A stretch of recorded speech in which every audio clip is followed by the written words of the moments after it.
विद्यार्थियों, हम आपके लिए प्रोसीड्स संगठन व कार्यविधि समझाने के लिए एक तीसरा सिद्धांत बताते हैं, जो कि ट्यूनिका कॉर्पस सिद्धांत है।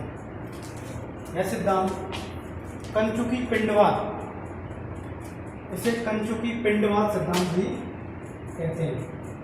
ध्यान रखिए, ये जो सिद्धांत दिया था ये सिमेंट ने दिया था, वैज्ञानिक था सिमेंट 1924। ये सिद्धांत विभाजन तल व विभाजन की दिशा पर आधारित है। ध्यान रखिए।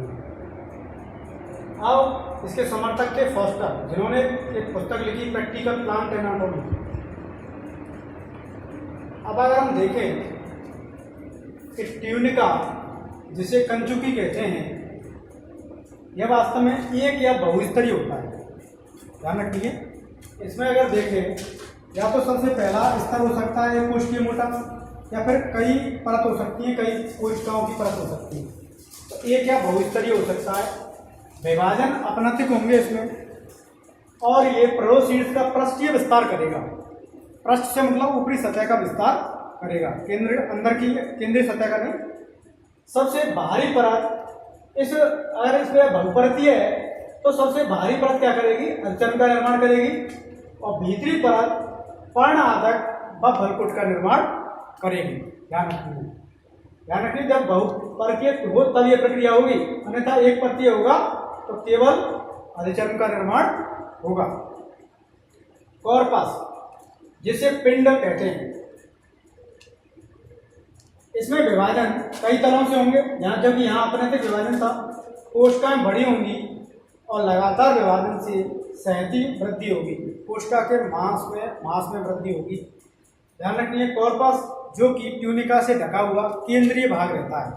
ध्यान रखिए, यहाँ पे देखो, ये ट्यूनिका है, कई परतीय ट्यूनिका है, कई परत पाई जाती है ट्यूनिका की, लेकिन ये केंद्रीय भाग जिसे हम क्या कहते हैं? कॉर्पस, पिंड।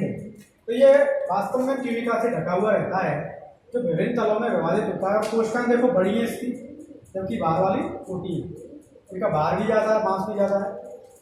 अब आप इस सिद्धांत की हम कमियां देखें तो वैज्ञानिक था रीव, घटना स्थल आवर्तता।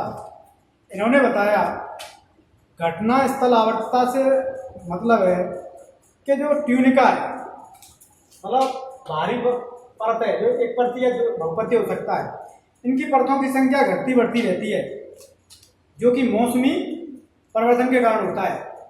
तो इस अवस्था को रीव ने घटना अंतराल आवर्तता नाम दिया था। केवल ट्यूनिका के बारे में बात कर रहा है, ध्यान रखिए, कॉर्पस के बारे में बात नहीं कर रहा है। ट्यूनिका की जो परत है घटती बढ़ती रहती है, उसके बारे में बात कर रहा है मौसम के हिसाब से।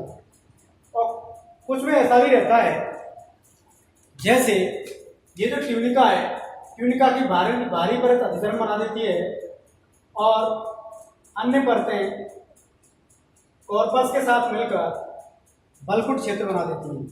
इसका मतलब है ये सिद्धांत यहाँ फेल हो गया, क्योंकि यहाँ पे बताता है कि बलकुट किसके द्वारा?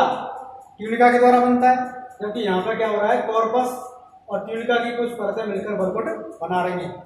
ये सिद्धांत की कमियों में बात आ रही है, क्योंकि ये कुछ अलग बता रहा है। ये तो ये बता रहा है कि ट्यूनिका ही बलकुट को बनाती है, केवल कॉर्पस नहीं बनाता, जबकि इसकी कमियां बता रही है कि कॉर्पस और ट्यूनिका की कुछ परतें मिलकर बलकुट बना रही हैं।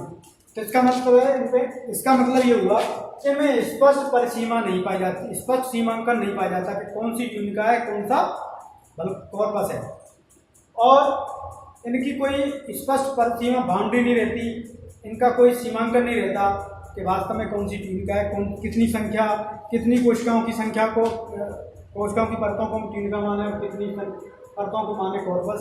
तो इसमें कोई स्पष्ट निवेदन नहीं देखा गया है। इस वजह से इस सिद्धांत की ये कुछ कमियां हैं। ये प्रोसीड्स के बारे में अधिक स्पष्ट मत देता है, इसीलिए ये सिद्धांत को स्टोजन थ्योरी की तुलना में, जिसमें 3 परत बताई गई थी, यहाँ 2 परत ही बताई गई हैं।